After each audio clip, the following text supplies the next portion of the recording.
Une fois n'est pas coutume, une petite musique enjouée et rythmée pour annoncer et introduire le sujet du podcast du jour. À tout de suite.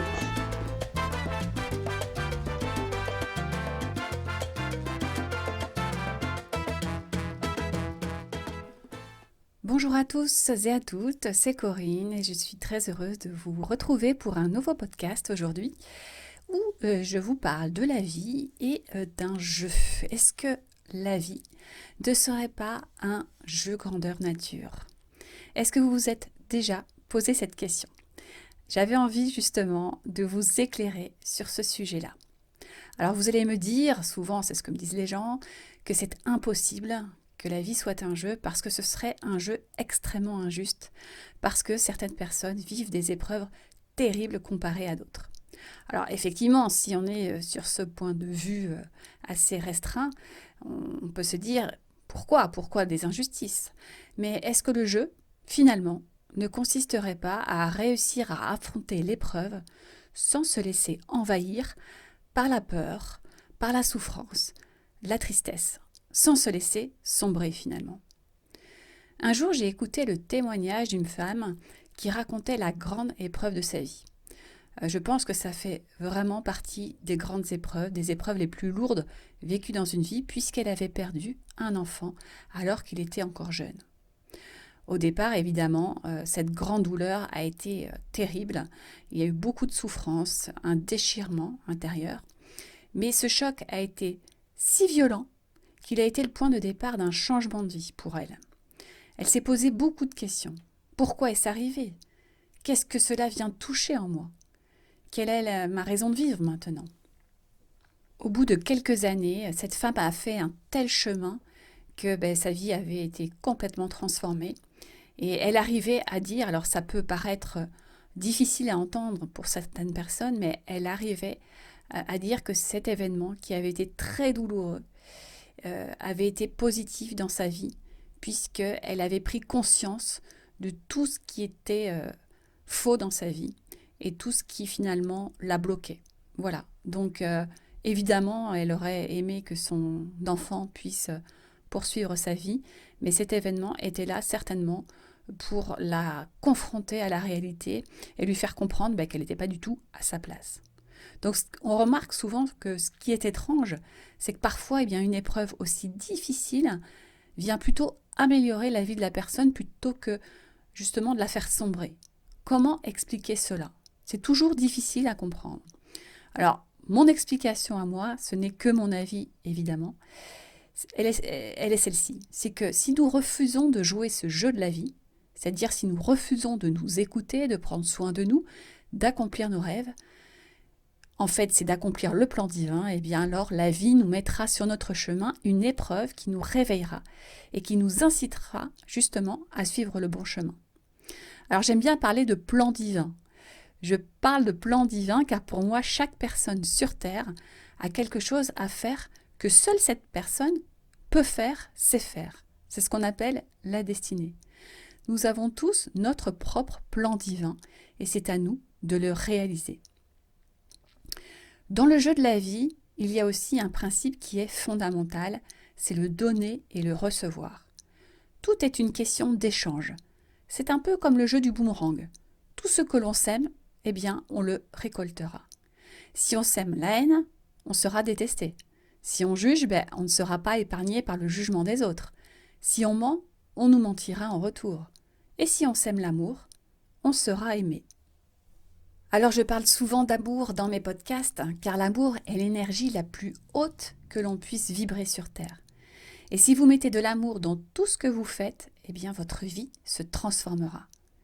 L'amour ouvre la porte vers le monde merveilleux. C'est la plus grande force magnétique de l'univers. L'amour ne concerne pas exclusivement le domaine des relations, évidemment.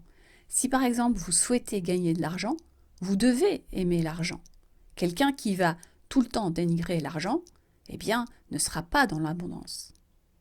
Pour attirer une chose à soi, il faut être en harmonie avec elle. Si vous suivez le chemin de l'amour dans tous les domaines de votre vie, l'abondance apparaîtra. Vous devez faire confiance et avoir foi en la vie. Si vous suivez votre cœur, si vous décidez de jouer dans ce grand terrain de jeu de la vie, la magie entrera dans votre quotidien. Ce qu'il faut savoir, c'est que tout être humain porte en lui, dans son cœur, une flamme intérieure d'une très grande puissance. Si vous apprenez à déconnecter votre mental et à vous connecter à cette flamme, votre pouvoir de création sera décuplé. Le jeu de la vie est d'autant plus intéressant qu'il n'est jamais ennuyant. Si vous êtes à l'écoute de votre intuition et de vos aspirations, vous vous renouvellerez sans cesse. Vous aurez de nouvelles idées, de nouveaux rêves. Alors mettez dans votre vie de l'amour, du rire, de la joie, de la légèreté, de la célébration. C'est super important tout ça. Nous sommes sur Terre pour expérimenter la matière et évoluer, alors autant le faire dans la légèreté et l'amusement. Plus on comprend qu'on est dans un jeu, plus on se libère. L'enfant, par exemple, il ne se soucie pas du tout de ce que sera demain. Il teste, il expérimente, il apprend en s'amusant. Ça ne veut pas dire être inconscient dans notre vie, mais ça veut dire être libre, heureux et savoir croquer la vie à pleines dents. Alors pour terminer ce podcast, je souhaitais vous lire un passage du livre d'Osho dont le titre est « La vie, l'amour, le rire ».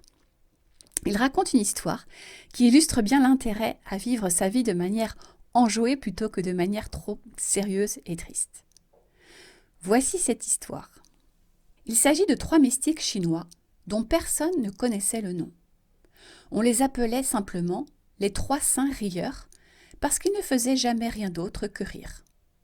Ils allaient d'une ville à l'autre en riant. Ils se tenaient dans les marchés et faisaient entendre un rire énorme. Tous les gens du marché se pressaient autour d'eux.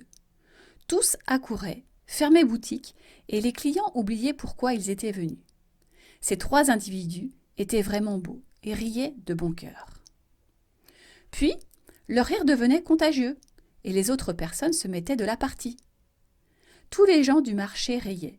Ils avaient changé l'atmosphère du marché. Et si quelqu'un disait « Dites-nous quelque chose », ils répondaient « Nous n'avons rien à dire. Nous rions tout simplement et changeons l'atmosphère. » Alors que quelques instants plus tôt l'endroit était laid, les gens ne pensaient qu'à l'argent, avides, rapaces, plongés dans une atmosphère mercantile, l'atmosphère du marché tout entier changeait dès que ces 3 fous arrivaient et se mettaient à rire. Les gens n'achetaient plus. Tous oubliaient ce qu'ils étaient venus acheter ou vendre. Personne ne s'intéressait plus au gain. Tout le monde riait et dansait autour d'eux. Pendant quelques instants, un monde nouveau s'ouvrait. Ils parcouraient toute la Chine, de village en village, aidaient simplement les gens à rire. Les gens tristes, fâchés, cupides, jaloux. Tous se mettaient à rire avec eux. Et plusieurs avaient le sentiment d'avoir trouvé la clé, le pouvoir de changer. Un jour, l'un des 3 mourut. Les villageois se rassemblèrent et dirent « Maintenant, les problèmes vont commencer. Nous allons voir s'ils riront toujours maintenant que leur ami est mort. Ils doivent pleurer. » Mais à leur arrivée, les 2 dansaient, riaient et célébraient la mort de leur compagnon. Les villageois dirent alors « C'en est trop, c'est indécent. Lorsqu'un homme meurt, il est déplacé de rire et de danser. » Les 2 fous prirent la parole. « Vous ne savez pas ce qui est arrivé. Nous nous sommes toujours demandé lequel de nous 3 mourrait le premier. Cet homme a gagné. Nous avons perdu. Nous avons ri avec lui toute notre vie. Comment pourrions-nous le saluer autrement une dernière fois? Nous devons rire. Nous devons nous amuser. Nous devons célébrer. C'est la seule façon acceptable de dire adieu à l'homme qui a passé sa vie à rire. Et si nous ne rions pas, il se moquera de nous et pensera « Espèce d'idiot, ainsi vous êtes à nouveau tombé dans le piège. » Nous ne considérons pas qu'il est mort. Comment le rire, comment la vie peuvent-ils mourir? Le rire est éternel. La vie est éternelle. La célébration se poursuit. Les acteurs changent, mais la pièce continue. Les vagues changent, mais l'océan demeure. Vous riez, vous changez, puis c'est un autre qui rit, mais le rire demeure. Vous célébrez, un autre célèbre, et la célébration se poursuit. L'existence est continuité. Elle est un continuum. Elle ne comporte aucune interruption. Mais les villageois ne pouvaient comprendre cela, et étaient incapables de se mêler au rire ce jour-là. Ensuite, au moment de brûler le corps, les villageois dirent « Nous allons lui donner un bain », ainsi que le prescrit le rituel. Mais ses deux amis répliquèrent « Non, notre ami a dit « N'accomplissez aucun rite, ne changez pas mes vêtements, ne me donnez pas de bain. Vous n'avez qu'à me placer comme je suis sur le bûcher. Aussi devons-nous suivre ses instructions. » Et tout à coup, il se produisit un événement incroyable. Lorsque le corps fut placé sur le feu, le vieillard joua son dernier tour. Il avait caché plusieurs pétards sous ses vêtements et soudain, pow! Ce fut un immense feu d'artifice. Tout le village se mit à rire. Ses deux amis espiègles s'étaient mis à danser et le village entier fit de même. Ce n'était pas la mort, c'était la vie nouvelle qui commençait. Aucune mort n'est la mort, parce que chaque mort ouvre une nouvelle porte. Elle est un commencement. La vie n'a pas de fin. Il y a toujours un nouveau début, une résurrection. Si vous transformez la tristesse en une célébration, vous pouvez alors aussi changer votre mort en une résurrection. Apprenez cet art alors qu'il en est encore temps. Ne laissez pas la mort approcher avant d'avoir appris l'alchimie secrète qui consiste à changer les métaux vils en or. Car si vous transformez la tristesse, vous pourrez transformer la mort. Si vous pouvez célébrer de façon inconditionnelle, vous serez capable de rire, de célébrer. Vous partirez heureux quand la mort viendra. Et lorsque vous pourrez partir en célébrant, la mort ne pourra vous tuer. Au contraire, vous aurez tué la mort. Mais commencez, essayez. Il n'y a rien à perdre. Mais les gens sont si bêtes qu'ils ne tentent rien, même lorsqu'ils n'ont rien à perdre. Qu'y aurait-il à perdre ? Voilà, ce podcast est terminé. J'espère que cette jolie histoire vous aura inspiré. En tout cas, le message vraiment de cet audio, c'est de vous dire arrêtez dans vos vies d'être trop sérieux. Arrêtez d'être tout le temps dans cette façon sérieuse de prendre la vie et de vous dire c'est grave, si je fais ci, c'est grave parce que, si je mets ça en place, ce n'est pas possible parce que. Vous êtes souvent beaucoup trop sérieux. Moi qui accompagne énormément de gens, je peux vous dire que tout ce contrôle du mental, tout ce côté hyper sérieux, coincé, peur, je n'ose rien faire, vous dessert énormément. Quand les gens commencent à se détendre, quand ils commencent à voir que lorsqu'ils mettent de la légèreté dans leur vie, de la joie, de l'amour, du rire, de la danse, de la célébration, comme dit Osho, eh bien, tout se transforme dans leur vie. Et c'est comme si la magie, réellement, la magie arrivait dans la vie. Il faut vraiment prendre conscience de ça. Plus vous allez aller vers ce côté positif, joyeux, savourer toutes les petites choses, les moindres petites choses. Ça peut être juste manger un bon dessert en conscience, n'importe quoi. Dès que vous allez y mettre de l'amour, parce que l'amour, c'est cette fréquence si haute, mais aussi de la joie, de la gaieté, de la légèreté, vous verrez que tout se transformera dans vos vies. Et ce n'est pas parce qu'un événement triste, douloureux arrive dans votre vie qu'il faut absolument sombrer et s'apitoyer. Je vous le dis franchement, je n'ai pas été épargnée moi non plus par la vie.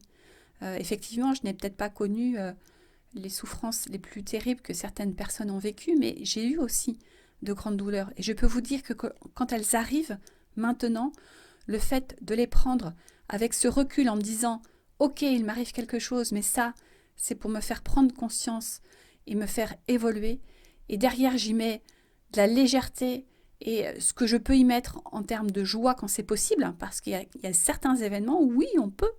Eh bien, je peux vous dire que ça a tout changé dans ma vie. Et ça a un effet accélérateur justement de la transformation. On ne reste pas pendant des jours tristes. On avance et on comprend que plus on met ça en place, plus la vie se veut agréable, facile, ouverte et plus nous avançons. Vraiment, c'est quelque chose d'important à comprendre. Si vous conscientisez ça, vous avez fait vraiment déjà un pas en avant énorme dans votre vie. Donc voilà, je vais m'arrêter là, mais savourez, célébrez tous les moments. Et pas que les moments de joie. Pas que les moments où vous vous retrouvez dans famille à fêter un événement heureux. Même avec un événement douloureux, oui, il va y avoir une période peut-être de repli sur soi, un peu de tristesse, mais ne restez pas là-dedans et célébrez ce qui se joue, pourquoi c'est arrivé et qu'est-ce que ça va transformer dans votre vie. Il y a énormément de peuples sur Terre qui célèbrent la mort. Nous, on ne sait pas faire ça. Donc, évidemment, on ne va pas commencer du jour au lendemain à rire lors d'un enterrement. C'est pas ce que je vous dis de faire, pas du tout, évidemment. Mais réfléchissez à ça. Pourquoi on fait de ces événements douloureux une lourdeur, une tristesse? Si vous vous souvenez, à une époque, les gens portaient le deuil, c'était noir, on s'enfonçait encore plus. Réfléchissez à ça, pourquoi on partait sur ces idées-là et pourquoi on n'y mettait pas une autre note. Pourquoi, lorsqu'une personne âgée notamment s'en va, quitte ce monde, pourquoi nous n'y mettrions pas de la joie pour justement l'accompagner dans cette nouvelle vie qu'elle va démarrer ailleurs. À chaque fois, une mort, c'est un nouveau commencement. C'est ce que dit Osho, mais c'est une réalité. Donc, pourquoi n'y mettrions-nous pas de la joie? Alors, évidemment, c'est très difficile de mettre ça en place pour une personne qui est jeune. On peut le comprendre, puisque c'est inattendu, c'est douloureux, parce qu'il y a la perte de quelqu'un. Mais au moins sur des décès de personnes très âgées qui ont fini leur vie et qui maintenant vont démarrer autre chose. Célébrons ça, célébrons ce nouveau commencement pour elles. Et nous pouvons faire ça dans toutes les expériences douloureuses de notre vie. Et vous verrez que si vous adoptez ce nouveau comportement, tout se transformera et plus la vie sera magique, vraiment. Voilà, je vais terminer sur ces mots. Je vous dis à très bientôt. Merci pour votre écoute. Ciao!